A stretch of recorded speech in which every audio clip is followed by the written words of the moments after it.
Welcome to ePathshala. The topic that we are going to discuss today is materials and methods for encapsulation.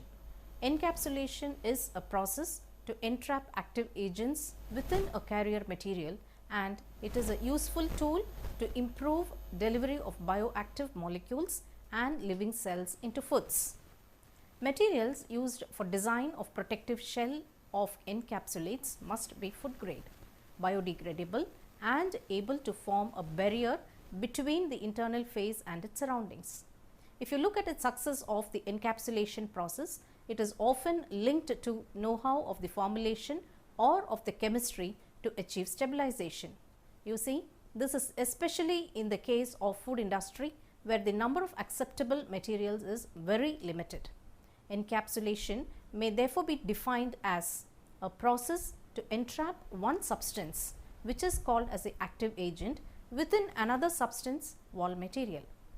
We should understand that the encapsulated substance except the active agent can be called the core, fill, active, internal or payload phase, the coating, membrane, shell, capsule, carrier material, external phase or matrix. Now, in the food industry, encapsulation process can be applied for a variety of reasons. Encapsulation is a useful tool to improve the delivery of bioactive molecules. Example, antioxidants, minerals, vitamins, phytosterols, lutein, fatty acids and living cells like probiotics. You incorporate this into foods. In most cases, encapsulation refers to a technology in which the bioactive components are completely enveloped, covered and protected by a physical barrier without any protrusion of bioactive components. Also, encapsulation has been defined as a technology of packaging solids, liquids or gaseous materials in small capsules that release their contents at controlled rates over prolonged periods and under specific conditions. Produced particles usually have diameters of few nanometers to few millimeters. Now, let us look at the applications for modification of physical characteristics. Here mainly it is done in order to 1. Allow easier handling, 2. To help separate the components of the mixture that would otherwise react with one another, c.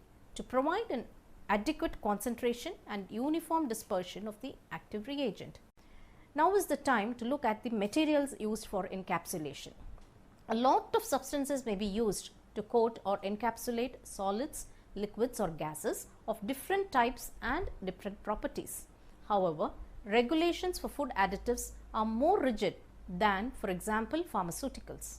Different compounds widely accepted for drug encapsulation have not been approved for use in the food industry because many of these substances have not been certified for food applications as GRAS materials. Actually, the whole food process should be designed in order to meet the safety requirements of governmental agencies. Let us look at the important criteria for selection of encapsulation material. Usually, these depend on the functionality that encapsulate should provide to the final product. Encapsulation, potential restrictions for the coating material, concentration of encapsulates, type of release, stability requirements and cost constraints.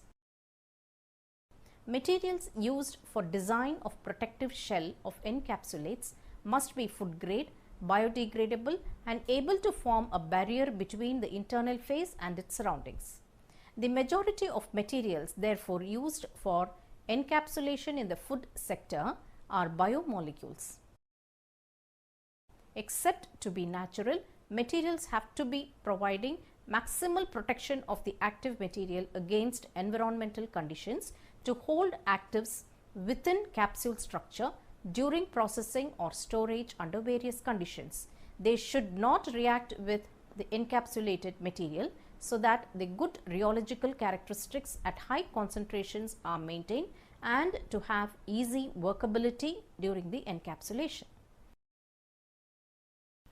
Among all materials, the most widely used for encapsulation in food applications are polysaccharides. They are usually the starch and metabolites like amylose, amylopectin, dextrins, maltodextrins, polydextrose, syrups and cellulose, which are commonly used.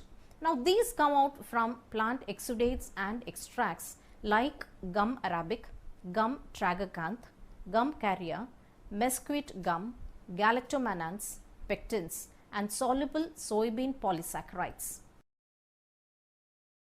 Recently, marine extracts such as carrageenans and alginates are also present in foods. We should also understand that microbial and animal polysaccharides like dextran, chitosan, xanthan and gellan are now exploited. Apart from natural and modified polysaccharides, proteins and lipids are also appropriate for encapsulation. Examples of the most common milk and whey proteins are caseins, gelatin and gluten. Among the lipid materials suitable for food applications are fatty acids and fatty alcohols, waxes such as beeswax, carnauba wax, candelia wax, glycerides and phospholipids. Let's first look at what carbohydrate polymers can help in encapsulation. Carbohydrates comprise more than 90% of the dry mass of all biomass and more than 90% thereof of the carbohydrate polymers or polysaccharides.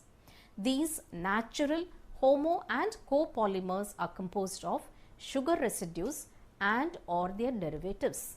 Many native polysaccharides contain a small percentage of peptide residues remaining from their biosynthesis. Native polysaccharides are of enormous varieties. Moreover, they also form valuable sources for chemically defined materials, thus expanding their applicability and usefulness. On a total, the polysaccharides are of tremendous economical importance. Now let's look at the applications and role of starch and starch derivatives. Starch, as we all know, is normally a white powder. Depending on its source, it may be odorless and tasteless. It is insoluble in cold water, ethanol and most common solvents. Starch consists of two constitutionally identical but different polysaccharide molecules. These are essentially the linear amylose and the highly branched amylopectin. Both amylose and amylopectin are complex macromolecules with the capability of interacting intra and intermolecularly to form ordered structures. In starch, the amylose molecules are embedded in a physical network of amylopectin molecules. This diagram shows the commercial sources of starch, which is divided into cereal grains, roots and tubers, stems and pith. Now looking at the starch derivatives, the aim of starch modification is to alter the structure and which affects the hydrogen bonding in a controllable manner in order to enhance and extend the industrial applicability. Many functional derivatives of starch are marketed, including cross-linked, oxidized, acetylated, hydroxyl propylated and partially hydrolyzed molecules. This means that the cross-linking replaces a limited number of hydrogen bonds between starch chains by permanent covalent bonds. The next issue is with respect to maltodextrins. These are creamy white hygroscopic polysaccharide powders which are almost tasteless or only moderately sweet and easily digestible. Maltodextrin is an acid or enzyme catalyzed starch hydrolase. The most common dextrins refers to any product obtained by any method like heat, acid and enzyme for degrading the starch. Dextrin is also referred to as starch gum. As an example, as we all know, yellow corn dextrin is used to encapsulate water insoluble flavors and oils by spray drying. The more recent group of compound is the cyclodextrin, which are a family of cyclic oligosaccharides. Degradation of amylose, amylopectin or glycogen by diluted acids or by enzymes of example Bacillus messenceris yields these cyclic dextrins. Typical cyclodextrins contain 6 to 8 glucose monomer units. Next is the most common again, polydextrose, which is also designated as poly-D-glucose. It is a synthetic, highly branched polymer with many types of glycosidic linkages created by heating dextrose with an acid catalyst. Polydextrose is preferably used as a bulking agent because it is tasteless and it is similar to fiber in terms of resistance to digestion.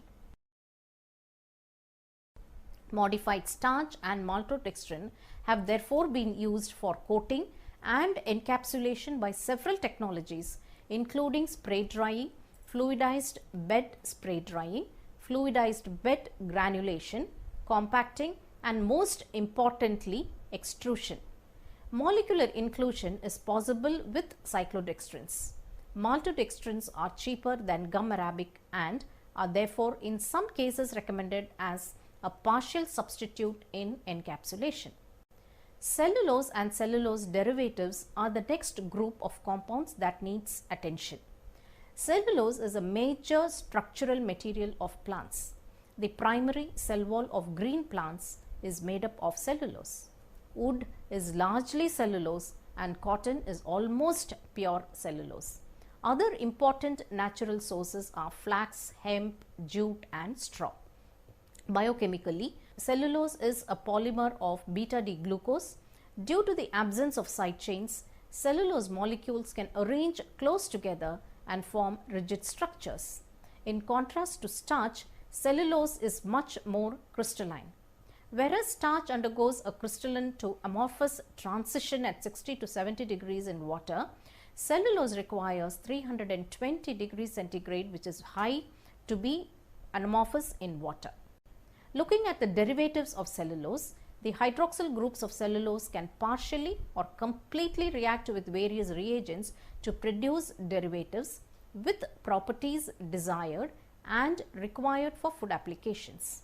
Methyl cellulose is a hydrophilic white powder which dissolves in cold water, forming a clear viscous solution. Abbreviated as MC, this has a good film forming property and to a certain extent surface activity. However, it is not digestible.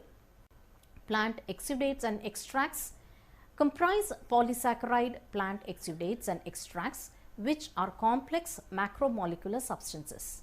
Some of them are mixtures consisting of oligomers and polymers of different chemical structure and chain architecture.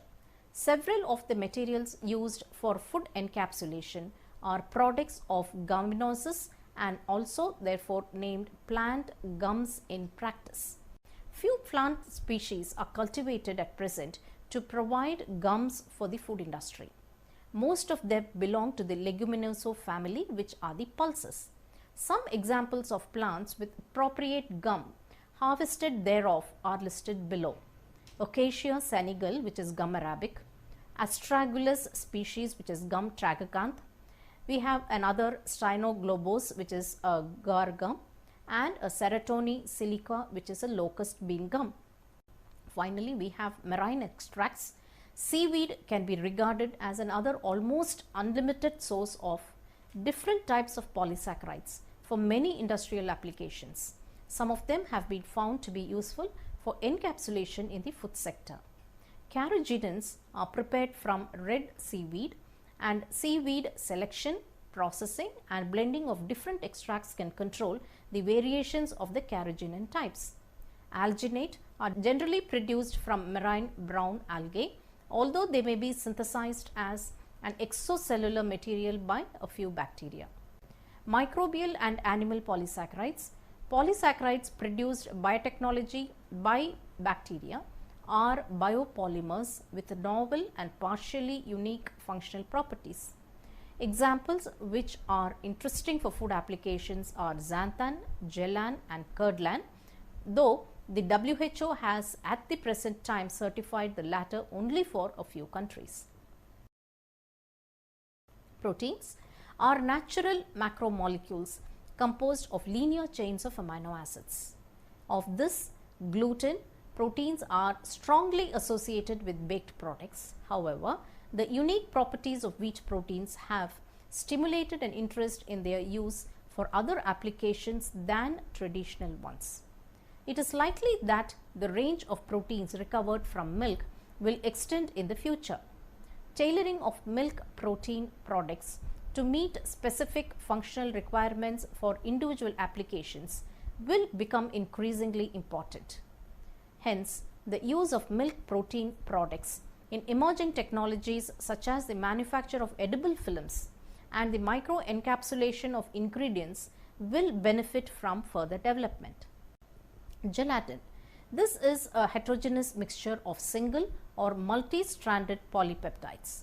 Gelatins in their pure form are translucent, brittle solid substances which are colorless or slightly yellow, almost tasteless and odorless.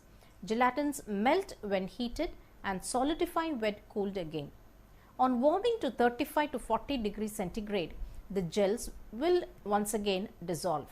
Whereas from dilute solution, gels with a melted mouth texture are obtained, the gels from higher concentrated solutions exhibit elastic gum-like textures. Gelatins do not occur naturally, but are manufactured from collagens by processes that destroy the secondary and higher structures of collagen. The latter is the major constituent of all white fibrous connective tissue occurring in animals. The next macromolecule is lipid, which is characteristic of their insolubility in water. They are hydrophobic. Lipids involve molecules and substances of large diversity and structural variety such as oils, fats, waxes and phospholipids.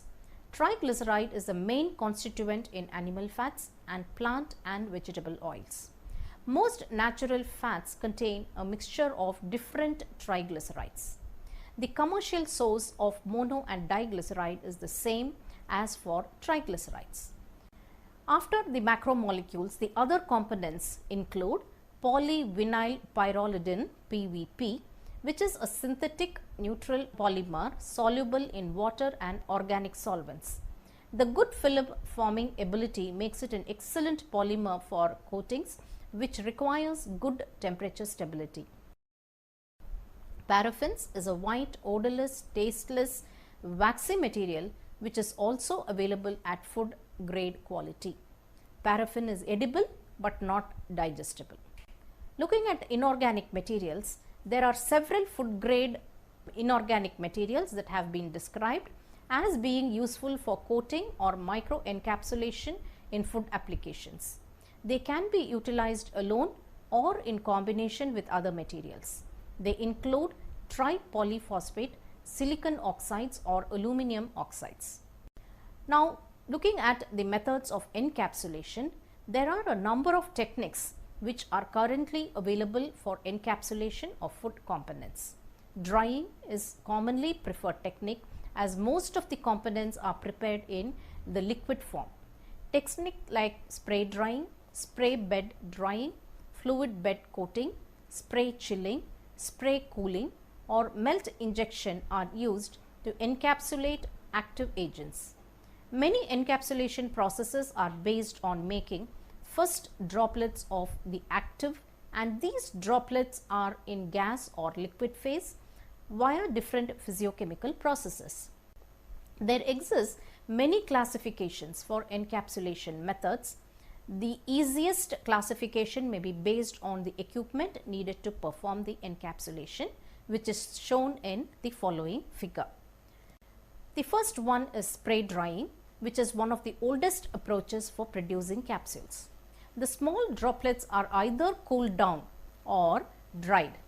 This use of spray drying is largely developed in the food industry, as the process is very similar to the one employed to produce classical food powder, more commonly in milk powder. The technology allows large production. Spray drying of active agent is commonly achieved by dissolving, emulsifying or dispersing the active in aqueous solution of carrier material, followed by atomization and spraying of the mixture into a hot chamber. The picture of the spray drying process is seen in this image. During this process, a film is formed at the droplet surface, thereby retarding the larger active molecules while the smaller molecules are evaporated. Spray dryers in food industry are usually atomizing the in-feed with a high pressure nozzle or centrifugal wheel and operates with a co-current flow of air and particles to give a minimal overheating of the particle. The size of the atomizing droplets depends upon the pressure drop across the nozzle and the velocity of the spray. The size of the atomizing droplets also determines the drying time and the particle size. The temperature of the droplet surface corresponds at any point in the dryer to the wet bulb temperature of the gas phase surrounding the droplet as long as the particle surface is wet. By the time the droplet is controlling the air inlet temperature, typically 150 to 220 degrees centigrade, the flow rate, the feed temperature and evaporating cooling, it should be ensured that the droplet temperature never exceeds 100 degrees centigrade. This is very important because this temperature might be indicated by the air outlet temperature, which is typically 50 to 80 degrees centigrade. The larger the spray dryer, the longer the residence time of the particle in the dryer and hence the larger the maximum size of the droplets that can be dried. Atomizing nozzles are usually mounted to spray downward, but it is also possible to spray upward like a fountain, which permits somewhat larger droplets to be dried because of the larger residence time of the droplet.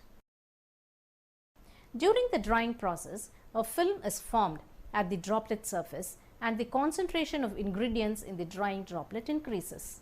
Finally, a porous, dry particle is formed. The carrier material used should meet many criteria such as protection of active material, high solubility in water, molecular weight, glass transition, crystallinity, diffusibility, good film forming properties, good emulsifying properties and low cost. Examples include natural gums, proteins, carbohydrates and lipids. Conventional spray dried encapsulates release their active agent immediately upon addition to water. The second process is dripping. This consists of extruding droplets from nozzle in gentle conditions. Droplets may be solidified by cooling or by jellification. Productivity may be increased by forming a liquid jet and breaking it into small droplets. They may multiply in the nozzle or they start working with spinning devices. The main advantage of this technology is the low sized dispersions of the microcapsules. The main drawback, however, is the productivity. The third process is that of emulsions, which is a thermodynamically stable two-phase system, and both the oil and water phase will separate. Emulsions can be used as delivery vehicle for either water soluble and lipophilic vehicle for agent as an active agent in food products. There are two considerations that must be taken into account when formulating an emulsion for controlled delivery. First, the emulsion system must be stable right up to the point of application. Second, on application, the emulsion should behave in a manner consistent for achieving the desired delivery. The next one is spray coating. This is not to be confused with spray drying because this process consists of fluidizing a powder in a fluid bed or a pan and spraying a coating solution on the fluidized particles. The coating is solidified by drying or cooling. This is the most promising method in terms of performance and flexibility, but costs have to be significantly reduced. Particles may also be suspended in a solution. Interaction between particles and the solution result in the formation of a coating layer around the particles. Next, dispersed emulsion droplets may be turned into microcapsules by different processes. In the food industry, the main method used is called co-azeravation, which consists first in dispersing an oil phase in a polymer solution and then inducing the precipitation of the polymer at the interface of the droplets.